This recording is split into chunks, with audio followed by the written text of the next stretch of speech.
Yeah, welcome to RR Triple Four All Rounder. Match number 18 Punjab Kings versus Rajasthan Royals అనమాట. ఈ match వచ్చేసి April 5న start అయిపోతుంది. Evening 7:30 match ఇది. ఈ మ్యాచ్ వచ్చేసి మనకు మహారాజా యుజ్వేంద్ర సింగ్ గ్రౌండ్లో స్టార్ట్ అవబోతుంది. ఇది వచ్చేసి ములాద్పూర్లో ఉంది. పంజాబ్ హోమ్ గ్రౌండ్ అనమాట ఇది. ఇక్కడ పిచ్ విషయానికి వస్తే మాత్రం ఇక్కడ వచ్చేసి మంచి బ్యాటింగ్ వికెటే ఉంటుందన్నమాట. ఇక్కడ బ్యాట్స్మెన్కి బాగా బౌన్సీ వికెట్ ఉంటుంది. ఇక్కడ సంజయ్ శాంసన్కి శ్రేయస్ అయ్యర్కి చాలా యూజ్ అవుతుందన్నమాట.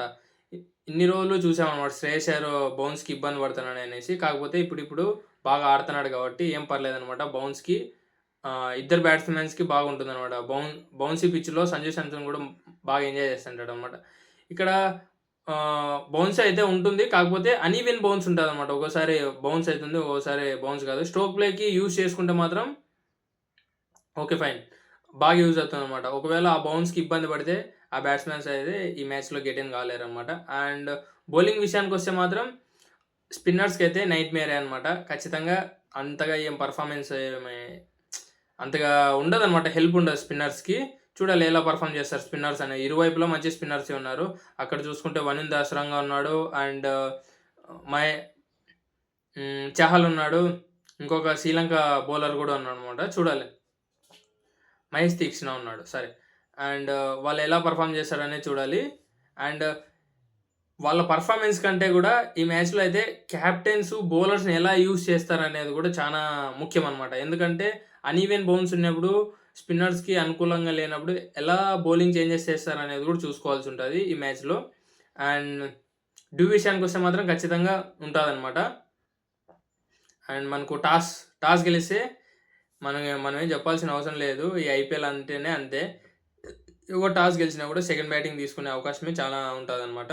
అండ్ మనకు ఇప్పుడు దాకా ఈ గ్రౌండ్లో వచ్చేసి 5 మ్యాచెస్ మాత్రమే ఆడారు. అది కూడా ఫస్ట్ బ్యాటింగ్ ఆనోళ్ళు 2 టైమ్స్ మాత్రమే గెలిచారు, సెకండ్ బ్యాటింగ్ ఆనోళ్ళు 3 టైమ్స్ గెలిచారనమాట. And average first inning score వచ్చేసి 175 ఉంది, యావరేజ్ సెకండ్ ఇన్నింగ్ స్కోర్ వచ్చేసి 155 ఉందన్నమాట. అండ్ హెడ్ టు హెడ్ డీటెయిల్స్కి వస్తే ఇప్పుడు దాకా Punjab Kings versus Rajasthan Royals వచ్చేసి మనకు 28 టైమ్స్ ఆడింటే పంజాబ్ కింగ్స్ వచ్చేసి 12 టైమ్స్ గెలిచారు, రాజస్థాన్ రాయల్స్ వచ్చేసి 16 టైమ్స్ గెలిచారన్నమాట. మంచి వార్ బ్యాటిల్ అయితే ఉండబోతుంది. ఇద్దరు కూడా సరి సమానంగా గెలిచారు. వాళ్ళు 12 సార్లు గెలిస్తే వీళ్ళు కూడా 16 సార్లు గెలిచారు. చూడాల్సి ఉంటుంది ఈ మ్యాచ్లో ఎలా ఆడతారు అనేసి. అండ్ ఈ గ్రౌండ్లో వచ్చేసి ఒక్క మ్యాచ్ మాత్రమే ఆడారు. ఆ ఒక్క మ్యాచ్ కూడా రాజస్థాన్ రాయల్సే గెలిచిందనమాట. పంజాబ్ కింగ్స్ ఇంతవరకు ఇంకా ఈ గ్రౌండ్లో రాజస్థాన్ రాయల్స్తో గెలిచలేదన్నమాట. ఓకేనా. అండ్ ఫస్ట్ బ్యాటింగ్ ఆడినప్పుడు ఇప్పుడు దాకా 8 టైమ్స్ గెలిచింది పంజాబ్ కింగ్స్ 8 టైమ్స్ గెలిస్తే రాజస్థాన్ రాయల్స్ వచ్చేసి 7 టైమ్స్ గెలిచారు. అండ్ సెకండ్ బ్యాటింగ్ ఆడినప్పుడు ఇద్దరు సరి సమానంగానే గెలిచారన్నమాట. ఓకేనా.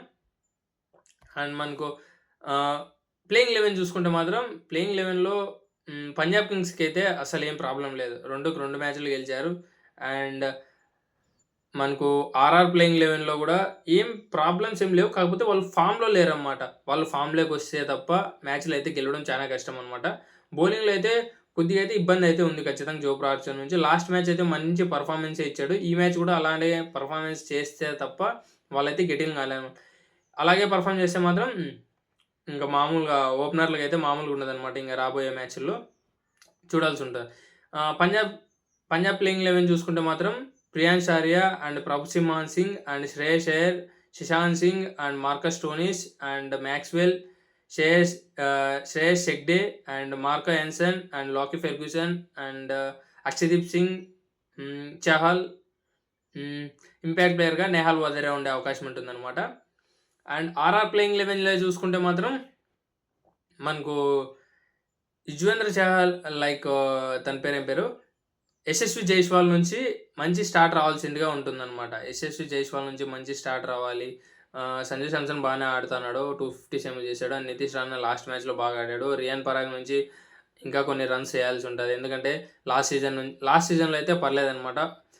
30-40 బాగానే రన్స్ స్కోర్ చేసుకుంటూ వచ్చాడు. ఎవ్రీ మ్యాచ్ 30+ రన్స్ స్కోర్ చేశాడు, 1-2 మ్యాచ్లు తప్ప. అన్ని మ్యాచ్లు బాగా ఆడాడు. ధ్రువ్ జురెల్ నుంచి ఈ సీజన్లో అయితే ఫస్ట్ మ్యాచ్ అనుకుంటా సన్ రైజర్స్తోనో బాగానే ఆడాడు. ఆ తర్వాత ఒక 30 ఏం కొట్టాడు. ఇంకా మంచి పర్ఫార్మెన్స్ రావాల్సి ఉంటుంది, ఫినిషింగ్ బాగా ఇవ్వాల్సి ఉంటుంది అనమాట. అండ్ హెట్మేర్ తన గురించి ఏం చెప్పాలి నాకైతే అస్సలు అర్థం కావడం లేదు. ఫినిషింగ్ ఆ స్పాట్లో తనకి బ్యాటింగ్ ఎలా రన్ స్కోర్ చేయాలా అని అనుకుంటున్నాడేమో నాకు తెలిసి. ఎందుకంటే 17థ్ ఓవర్‌లో వస్తున్నాడు. 17థ్ ఓవర్‌లో అంటే 18 బాల్స్ ఉంటాయి. 18 బాల్స్‌లో ఫేస్ చేస్తే మినిమమ్ 10 బాల్స్ తప్ప ఇంకెక్కువ ఏం ఫేస్ చేయలేడు కాబట్టి చెప్తున్నాను. తనకి కొద్దిగా up the upper pro up the order పంపిస్తే బెటర్ అని అనుకుంటాను. చూద్దాం.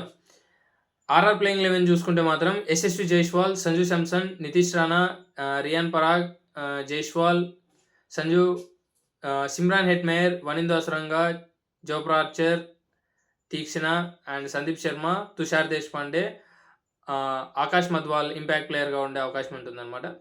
అండ్ మనకు ప్లేయర్ బ్యాటిల్‌లో చూసుకుంటే మాత్రం ప్రభ్ సింహాన్ సింగ్ వర్సెస్ సందీప్ శర్మ. ఇప్పటిదాకా 3 రన్స్ చేసి ఒకసారి ఔట్ అయ్యాడు. స్ట్రైక్ రేట్ వచ్చేసి 50 ఉందన్నమాట. అండ్ శ్రేయస్ అయ్యర్ వర్సెస్ సంజు శర్మ కూడా 47 రన్స్ చేసి 3 టైమ్స్ ఔట్ అయ్యాడు. అండ్ మనకు 83 ఉందన్నమాట strike rate. And Marcus Stoinis versus Sandeep Sharma కూడా 23 రన్స్ చేసి మనకు 2 టైమ్స్ ఔట్ అయ్యాడన్నమాట. స్ట్రైక్ రేట్ వచ్చేసి 109 ఉంది. And Maxwell versus Jofra Archer కూడా మంచి ప్లేయర్ బ్యాటిల్ అయితే ఉండబోతుంది. ఇప్పటిదాకా 12 రన్స్ చేసి 2 టైమ్స్ ఔట్ అయ్యాడు. స్ట్రైక్ రేట్ వచ్చేసి 80 ఉందన్నమాట. మనకు మ్యాక్స్‌వెల్ నుంచి వనింద అసురంగా కూడా మంచి ప్లేయర్ బ్యాటిల్ అయితే ఉండబోతుంది. ఇప్పటిదాకా 63 రన్స్ చేసి 4 టైమ్స్ ఔట్ అయ్యాడు. 196 ఉందన్నమాట స్ట్రైక్ రేట్. అండ్ మనకు యశస్వి జైస్వాల్ వర్సెస్ అక్షదీప్ సింగ్ అనమాట. 26 రన్స్ చేసి 2 టైమ్స్ ఔట్ అయ్యాడు. 130 ఉందన్నమాట స్ట్రైక్ రేట్.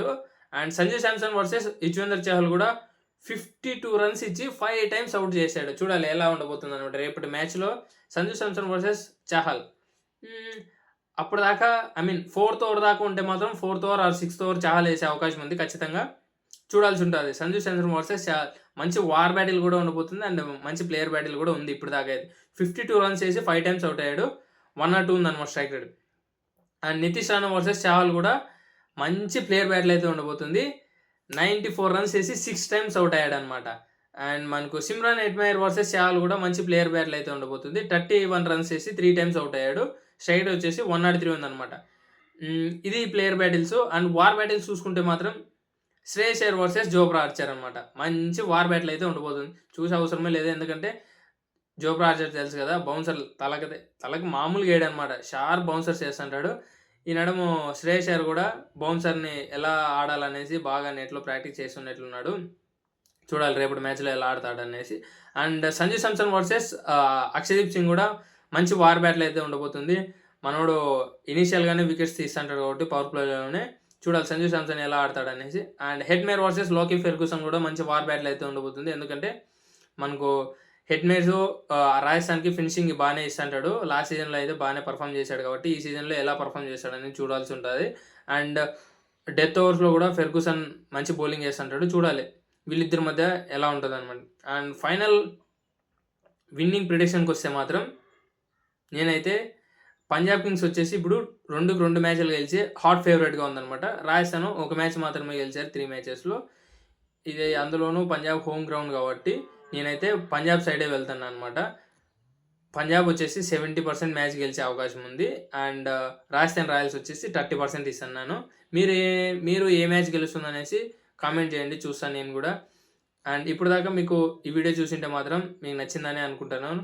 లైక్ చేసి నన్ను ఎంకరేజ్ చేయండి. అండ్ మీ ఫ్రెండ్స్‌లో ఎవరైనా క్రికెట్ లవర్స్ ఉన్నా కూడా ఈ వీడియోని షేర్ చేయండి. నాకు కూడా కొద్దిగా హెల్ప్ అవుతుంది. ఓకే. Thank you guys.